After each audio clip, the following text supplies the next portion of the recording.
Emily Ward was the last person anyone in Maplewood expected to see in handcuffs, but the trusted 19-year-old babysitter became the center of a nightmare after Mason and Lily Johnson were found locked inside a sweltering car while she slipped away for a nail appointment. It was a warm Saturday afternoon in the quiet town of Maplewood, the kind of place where neighbors waved at one another from porches and children played on front lawns without a care in the world.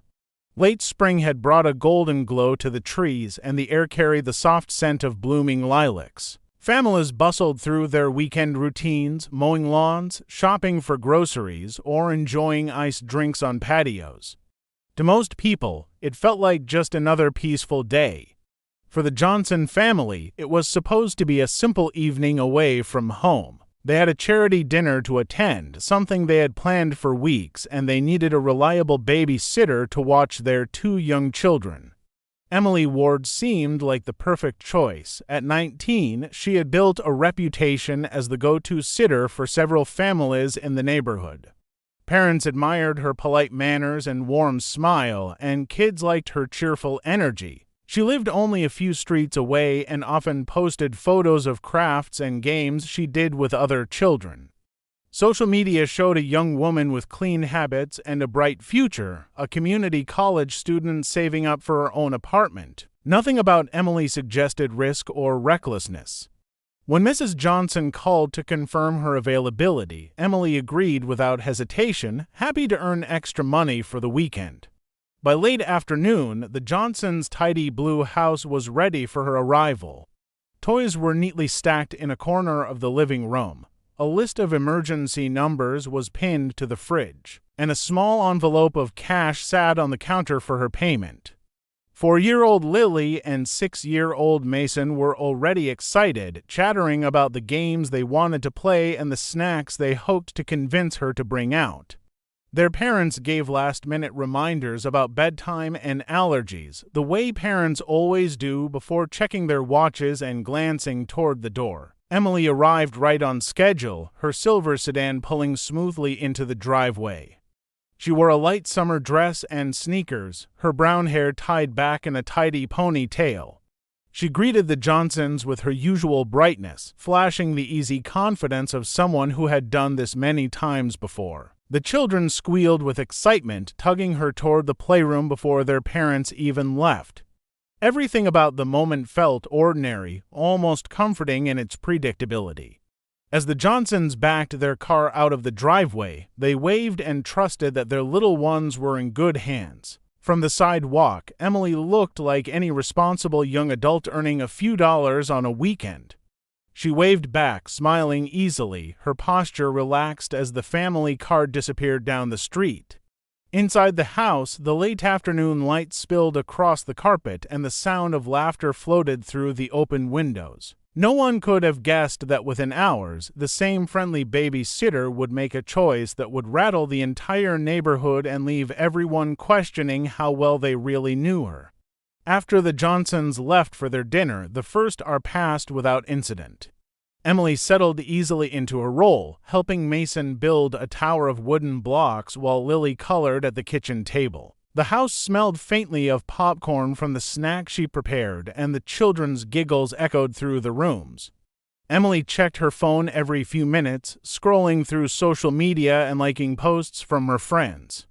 Pictures of freshly painted nails, summer outfits, and weekend outings filled her screen, each one catching her attention more than the toys on the carpet. She absent-mindedly chewed on her lip, thinking about her own plans for the evening once this job was over. By the time the sun dipped lower, casting a soft orange glow through the windows, Emily's restlessness grew.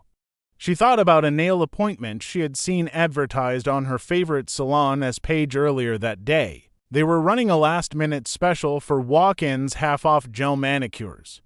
It wasn't far from the Johnson home, and the timing seemed perfect. If she left soon, she could be finished before the parents returned. The idea began as a passing thought, but quickly took root. Her own nails were chipped, and she hated how they looked. A fresh manicure would be the perfect start to her night once she clocked out. Emily glanced at the children, who were now lying on the floor watching a cartoon.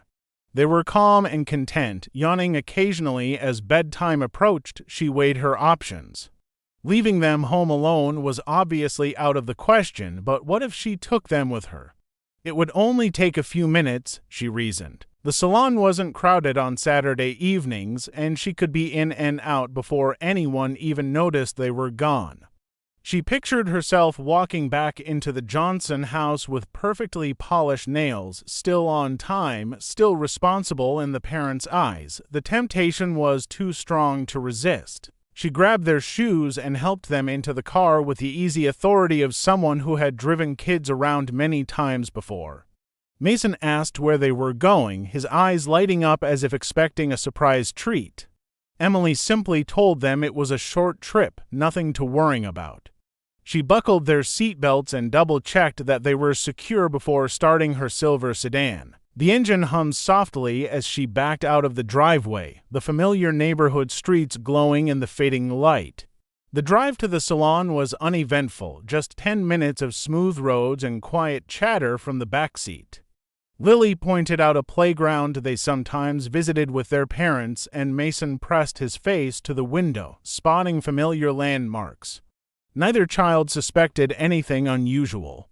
Emily parked near the entrance of the small shopping plaza, feeling a thrill of accomplishment. She turned off the engine, locked the doors, and told herself it would be quick. The salon lights glowed invitingly, promising the fresh, glossy nails she wanted so badly. With a quick glance over her shoulder at the children, she stepped out of the car and disappeared inside, believing her errand was harmless and her timing perfect. The evening heat settled over Maplewood with a heavy stillness that clung to everything it touched. Inside the silver sedan, the air grew warmer by the minute, turning the comfortable cabin into a trap. At first, the children barely noticed. Mason leaned back against his seat, humming softly to the fading cartoon tunes still playing in his head, while Lily kicked her feet gently, her eyes following a bird that hopped across the parking lot. They expected Emily to return quickly, the way adults always did after a quick stop. But minutes began to stretch longer than they could measure, and the air felt thicker with every breath. The car sat in direct sunlight, the asphalt beneath it radiating heat like a stove. With the engine off and the windows sealed tight, the temperature inside began to climb at an alarming pace. Mason tugged at the straps of his seatbelt, squirming as sweat formed along his forehead. Lily's cheeks flushed pink, and her small hands pressed against the window, leaving faint smudges on the glass. They called out softly for Emily, expecting to see her silhouette appear at any moment. Only the distant hum of traffic and the muffled music from a nearby shop answered them. Shoppers walked past the car, distracted by their own errands. A woman carrying a grocery bag glanced briefly at the two small faces behind the tinted windows but kept moving, assuming a parent was just a few steps away. A man unloading his trunk paused for a heartbeat before convincing himself the children were safe and turning back to his own tasks. Each passerby hesitated for just a second to take action. Inside the salon, Emily sat comfortably in a padded chair, scrolling through her phone while a technician carefully painted her nails. The faint scent of polish mixed with the cool breeze of air conditioning made it easy for her to forget the world outside. She silenced her phone to avoid interruptions, her thoughts focused on choosing a color and framing the perfect photo for social media. Time slipped away unnoticed, each minute blending into the next as she admired the glossy finish of her new manicure. Back in the car, the children's discomfort turned to distress. The air felt suffocating now, sticky and heavy against their skin. Mason tried to unbuckle his seat belt but lacked the strength to release the latch. Lily whimpered softly, her small voice barely rising above a whisper as she leaned against her brother for comfort. Their hair clung to their damp faces, and the seats beneath them radiated heat. The sun continued its slow descent, but the enclosed space only grew hotter. A young couple walking toward the salon finally noticed the frantic movement inside the vehicle. The sight of the sweating children pressed against the glass sent a jolt of alarm through them. They hurried closer, peering through the tinted windows to assess the situation. What they saw left no doubt that something was terribly wrong. One of them reached for a phone with trembling hands, ready to call for help as urgency replaced hesitation. Red and blue lights sliced through the fading evening as a police cruiser sped into the shopping plaza, siren cutting through the heavy air. The couple who had called 911 stood near the silver sedan, waving urgently to guide the officers. Within seconds, two uniformed officers rushed toward the vehicle, their expressions tightening as they peered through the glass.